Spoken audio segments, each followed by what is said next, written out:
ndasubiye kukivuga, gukorera mu ngabire, gukorera mu muhamagaro, gukora muco wumva ukoranye urukundo, kuko igikorwa cyose kitakoranye urukundo, haleluya, ngo kizogeragereshwa umuriro.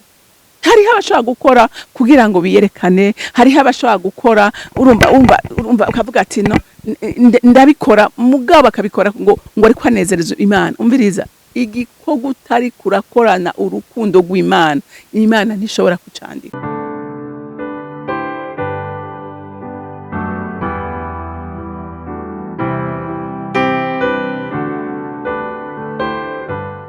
Bakunzi bahori CANAAN TV, ndanezerewe kandi gusubira guhura namwe ngo tuganire ijambo ry'Imana. Ariko imbere yuko dutangura, reka tubanze dusenge. Mana nyina amahoro, ciye bugufi imbere yawe mu izina rya Yesu Kristo, umwami n'umukiza w'ubugingo bwanje. Mwami Imana, ngushima kandi ngutazira, nguhimbaza, kuko uri Imana yadukunze urukundo rutangaje. Uri Imana ndetse waduhamagaye Mwami Imana mu murimo wawe. None ndasenze ngo kubw'imbabazi zawe n'urukundo rwawe ugenderera umuntu wese azokumva ijambo tugiye kuganira, kugira ngo mwimo Imana murongore, amenye ko iyi si turi hano tuzoyivamo kandi tufise ahandi tuzoja, kandi aho hose twategura tukiri muri ino si. Ndakwingize rero mpwemu yera utahuza ubwoko bw'Imana, kugira ngo batahure ico bari nico bahamagariwe mu bwami. Urakoze Mana kuvyumvise kandi kwemeye kubidukorera. Icubahiro cyose n'amashimwe aba yawe, nkaba ndabisenze ndabyizeye kuvyumvise mu izina rya Kristo Yesu, amen amen. Ijambo rero Imana impaye kuganira namwe riravuga ngo umenye ko uzoja imbere y'intebe y'imanza. Haleluya. Umwe wese azoca imbere y'intebe y'Imana abazwe ivyo yakoze muri ino si. Rero nk'abana b'Imana turakwiye kumenya ukuri, tukamenya ngo isi turi ingenzi kandi hari ahandi tuzoja, kandi aho uhategura ukiri hano. Haleluya, haleluya. Uhategura ukiri muri uyu mubiri, ukiri muri ino si. Rero tubeho nk'abana by'ukuri bazi ico turi nico duhamagarirwa gukora. Reka rero dusome ijambo ry'Imana muri Matayo igice ca 25, turasoma kuva ku murongo wa 31 dushikane ku murongo wa 41. Haravuga ngo gucira amahanga urubanza. Ariko umwana w'umuntu ahazozera afise ubwiza bwiwe, ari kumwe n'abamarayika biwe bose, niho azovyagira ku ntebe yiwe y'ubwiza. Amahanga yose azokoranirizwa mu nyonga ziwe, nawe azorobanura nk'umwungere arobanura intama mu mpene. Intama azoziherereza iburyo bwiwe, impene nazo ibubamfu. Maze umwami azobwira abari iburyo bwiwe ati, nimuze abo data yahezagiye, muragwe ubwami mwateguriwe muhereye kuremwa kw'isi. Nari nshonje murangaburira, nari mfise inyota mumpa ico kunywa, nari ngenzi mumpa indaro, nagenda gusa muranyambika, nari ngwaye muza kuraba uko meze, nari mwibohero muza kundaba. Maze abagororotsi bazomubaza bati, mwami, twakubonye ryari ushonje tukakugaburira, canke ufise inyota tukaguha ico kunywa? Twakubonye ryari uri ngenzi tukaguha indaro, canke ugenda gusa tukakwambika? Twakubonye ryari ugwaye canke uri mwibohero tukaza kukuraba? Umwami nawe azobishura ati, ndababwira ukuri ko mwabigiriye umwe muri aba bene data bari hanyuma y'abandi, ni jewe mwabigiriye. Maze azobwira n'abari iburyo ibubamfu ati, nimumve iruhande mwabivumemwe, muje mu muriro utazima wateguriwe Satani n'abamarayika biwe. Nari nshonje ntimwangaburira, nari mfise inyota ntimwampa ico kunywa, nari ngenzi ntimwampa indaro, nagenda gusa ntimwanyambika, nari ndwaye, nari mwibohero ntimwaza kundaba. Haleluya. Murumvise ingene umwami Imana azodicurira urubanza. Haleluya. Azodicurira urubanza, kandi urwo rubanza umenye ngo nta muntu numwe, haleluya, ari umugororotsi ari umunyavyaha, umuntu wese azoca imbere y'intebe y'Imana. Haleluya. Azoca imbere y'intebe y'Imana kugira ngo umwe wese agende gutanga raporo y'ivyo yakoreye muri ino si. Haleluya, haleluya.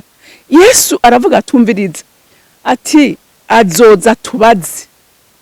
Akubwira ati, umviriza.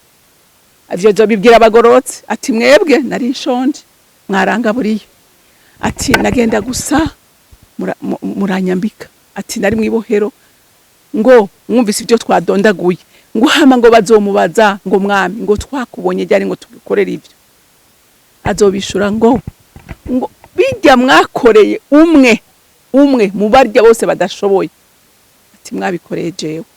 Haleluya. Hanyuma ngo asubira abwire urumva ngo azobanza narobanure ega none ntazonarobanura mu umwe wese azokwiranja azomenya ikibanza akwiriye kujamo. Haleluya. Haleluya. Umwe azokwiranja avuga ati ikibanza nkwiriye niki ni wakoze neza ngo bakoze neza bazogira iburyo abakoze nabi baje he baje ibubamfu ngo kurya umwungera arobanura impene mu ntama. Haleluya.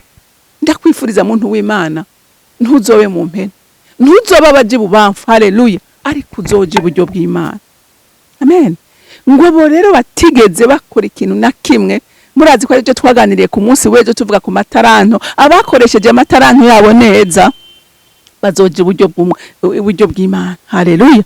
Hama Imana ibwira ibashimire, ariko abakoze nabi ngo baje hehe baje ibubamfu ngo babwire ngo ikibanza mwakoreye niki cyo kuja mu muriro dahera aho umwami wanyu ari. Haleluya. Bantu b'Imana, gukora neza sejo, gukora neza n'uyu munsi, gutegura iyo uzoba sejo, gutegura aho uzoba n'uyu munsi. Hariho abantu bibaza ngo ijuru ntiririho cyangwa umuriro nturiho. Ijuru ririho n'umuriro uriho. Haleluya. Rero ukaba ushaka kuzoba mu bwami bw'Imana, ukazoshaka kuba umuragwa w'ijuru, urabikorera. Haleluya. Haleluya. Haleluya. Urabikorera. Kandi umva ndasubiye kukivuga, gukorera mu ngabire, gukorera mu muhamagaro, gukora muco wumva ukoranye urukundo, kuko igikorwa cyose kitakoranye urukundo, haleluya, ngo kizogeragereshwa umuriro. Hariho abashobora gukora kugira ngo biyerekane, hariho abashobora gukora urumva ukavuga ati no ndabikora mugabo akabikora ngo ariko anezereza Imana. Umviriza, igikorwa utari kurakorana urukundo rw'Imana, Imana ntishobora kucandika. Haleluya. Igikorwa cyangwa wumva ngo ni itegeko. Hariho abantu bakora ibikorwa kubera itegeko, ukumva ngo pasiteri yavuze ntabikora mbega mbona gute.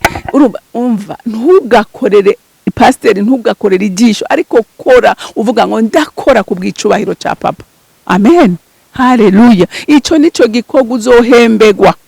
Ico nico Yesu azokubwira ngo ngwino mutoni wanje, ngwino uruhukire mu bwami bwa data aho nagiye kubategurira kuva kera. Haleluya. Haleluya. Bantu b'Imana, nukuri twige gukora ibikorwa vyandikwa.